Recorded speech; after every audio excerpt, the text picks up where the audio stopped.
My dad was a prison guard for 25 years. This story of prison code always stuck with me. As the title says, my dad worked at a maximum security prison for a long time and never had a lack of crazy prison stories. One thing I always found fascinating about the prison world, he described, was the unspoken prison code that serves as the last line of governance among these convicts. My dad would always say, there are a lot of heinous and vulgar things spoken in the halls of a prison, but there is one word that you don't say.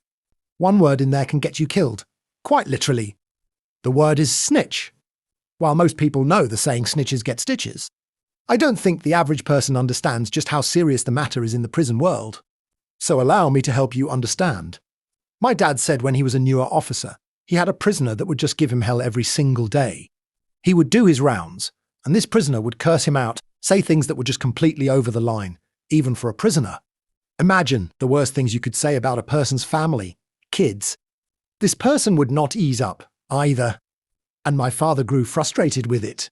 So, one day, he asked a more experienced officer for some advice. He asked him, "What do I do with this prisoner?" "I can't get him in line." The experienced officer responds, "If you really want to get a prisoner's attention, there is one trick that always works. What you got to do is go up to his cell, pull out your notepad and pen. Start pointing toward other cells and nodding your head and act like you're writing something down. He will do whatever you want."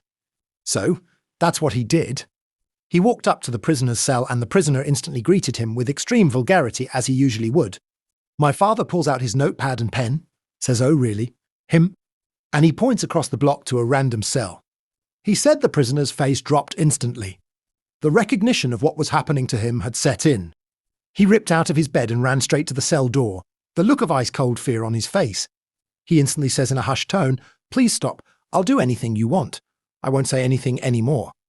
Please stop. Please." From that day on, he never had one single issue with that prisoner.